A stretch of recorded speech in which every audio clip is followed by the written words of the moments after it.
ایک نوجوان بڑے عرصے سے بے روزگار تھا، لیکن بالآخر ایک اچھے ادارے کی طرف سے اسے بلاوا آ ہی گیا۔ بڑی دوڑ دھوپ کے بعد وہ آفس پہنچ گیا۔ آج اس کا انٹرویو تھا۔ وہ گھر سے نکلتے ہوئے سوچ رہا تھا، اے کاش آج میں کامیاب ہو گیا تو فوراً اپنے آبائی مکان کو خیر باد کہہ دوں گا اور یہیں شہر میں قیام کروں گا۔ امی اور ابو کی روزانہ کی مغز ماری سے جان چھڑا لوں گا۔ صبح جاگنے سے لے کر رات کو سونے تک ہونے والی جھکجھوری سے اکتا گیا ہوں، بیزار ہو گیا ہوں۔ صبح غسل خانے کی تیاری کرو تو حکم ہوتا ہے پہلے بستر کی چادر درست کرو، پھر غسل خانے جاؤ۔ غسل خانے سے نکلو تو پوچھا جاتا ہے نل کو ٹھیک طرح سے بند کر دیا، تولیہ صحیح جگہ پر رکھا ہے یا یوں ہی پھینک دیا۔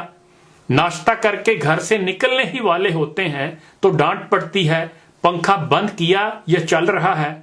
کیا کیا سنیں یار۔ نوکری ملے تو گھر ہی چھوڑ دوں گا۔ آفس میں بہت سے امیدوار بیٹھے باس کا انتظار کر رہے تھے۔ 10 بج گئے تھے۔ اس نے دیکھا راہداری کی بتی ابھی تک جل رہی ہے۔ امی یاد آ گئی کہ فضول لائٹ کا جلنا فضول خرچی ہی نہیں بلکہ قومی وسائل کا ضیاع بھی ہے۔ یہ سوچ کر بتی بجھا دی۔ آفس کے دروازے پر کوئی نہیں تھا۔ سائٹ پر رکھے واٹر کولر سے پانی رس رہا تھا۔ ٹونٹی ٹھیک طرح سے بند نہیں تھی، اس کو بند کر دیا۔ اسی لمحے والد صاحب کی ڈانٹ بھی یاد آ گئی تھی۔ بورڈ لگا تھا انٹرویو دوسری منزل پر ہوگا۔ سیڑھی کی لائٹ بھی جل رہی تھی۔ اسے بند کر کے آگے بڑھا تو ایک کرسی سرے راہ دکھائی دی جو راستہ روک رہی تھی۔ اسے ہٹا کر ایک طرف کر دیا تاکہ کسی کو ٹھوکر نہ لگے۔ اوپر گیا تو دیکھا پہلے سے موجود امیدوار اندر جاتے اور فوراً واپس آ جاتے تھے۔ معلوم کرنے پر پتا چلا کہ وہ اپلیکیشن لے کر کچھ پوچھتے نہیں ہیں، بس فوراً واپس بھیج دیتے ہیں۔ اس نے اپنا نمبر آنے پر اپنی فائل مینیجر کے سامنے رکھ دی۔ تمام کاغذات دیکھ کر مینیجر نے پوچھا، کب سے جوائن کر رہے ہو؟ ان کے سوال پر اسے یوں لگا جیسے آج 1 اپریل ہو اور وہ اسے پھول بنا رہے ہوں۔ مینیجر نے محسوس کر لیا کہ بندہ حیران و پریشان سا ہو گیا ہے، تو اس نے کہا کہ جناب یہ اپریل پھول نہیں بلکہ حقیقت ہے۔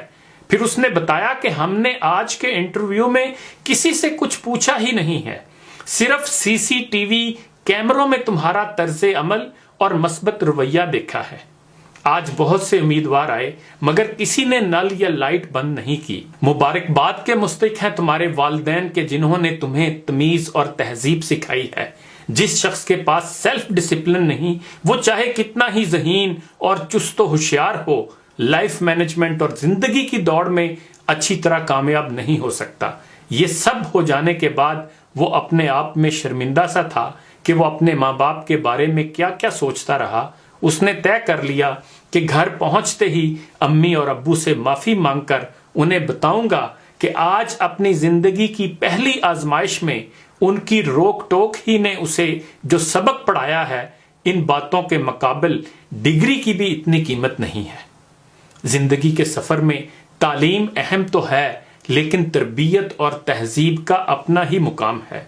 منزل کی جستجو میں کیوں پھر رہا ہے راہی، اتنا عظیم ہو جا منزل تجھے پکارے، اپنے اندر جان پیدا کرے۔ انگریزی کا محاورہ ہے "There is always room at the top" کہ اوپر کی جگہ ہمیشہ خالی ہوتی ہے۔ اپنے آپ کو ٹاپ کی جگہ کے لیے تیار کر لو، کامیابی آپ کے آگے ہاتھ جوڑے کھڑی ہوگی۔ اس واقعے یہ کہانی سے ایک اور سبق بھی ملتا ہے۔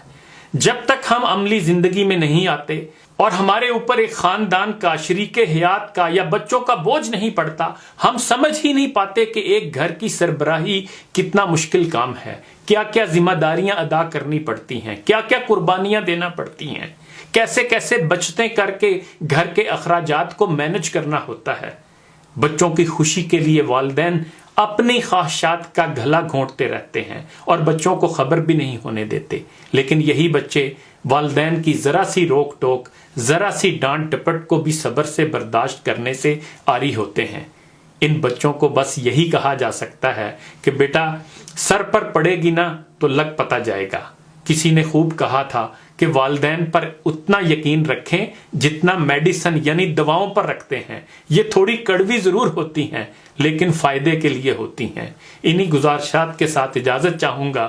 آخر پر ایک شعر سن لیں۔ گھر کی اس بار مکمل میں تلاشی لوں گا، غم چھپا کر میرے ماں باپ کہاں رکھتے تھے۔